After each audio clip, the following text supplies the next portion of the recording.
We're bringing you in-depth coverage tonight in Campaign 2014, a political newcomer announcing his candidacy for governor. Eyewitness News cameras were rolling as Democrat Clay Pell kicked off his campaign today.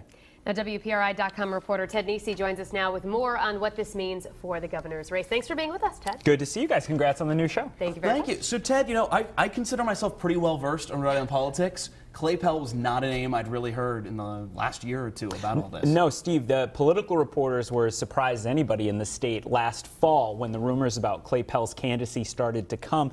And I think it's two things. He does have a very famous name. The Pell name in Rhode Island has been very powerful. His grandfather obviously served 36 years in the U.S. Senate, never lost an election. It's also union leaders and some liberal activists are not satisfied with the choice of Angel Taveras and Gina Raimondo. They were looking for another opportunity and their chance.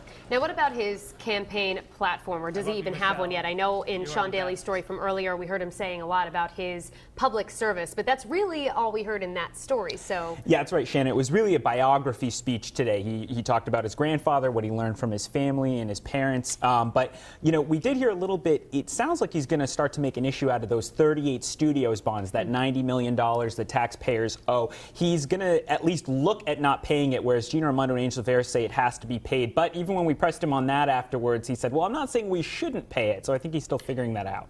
I know there's a lot of people still in this race right now. We just went through that list a little bit earlier. Does this crowd things up even more, I imagine? Yeah, I think this is tough for Angel Taveras, the mayor of Providence. Gina Raimondo, the treasurer, after that pension law that passed, people remember in 2011, is never going to win a lot of union and liberal votes, whereas Angel Taveras had a chance with them. Now he has to split some of that with Clay Pell. But of course, the biggest question is Clay Pell ready for the scrutiny of a campaign and to do it? He's 32, he's young, he's new, so we're going to find out. It'll be very interesting. Ted, thank you so much for being with us. Thanks for having me.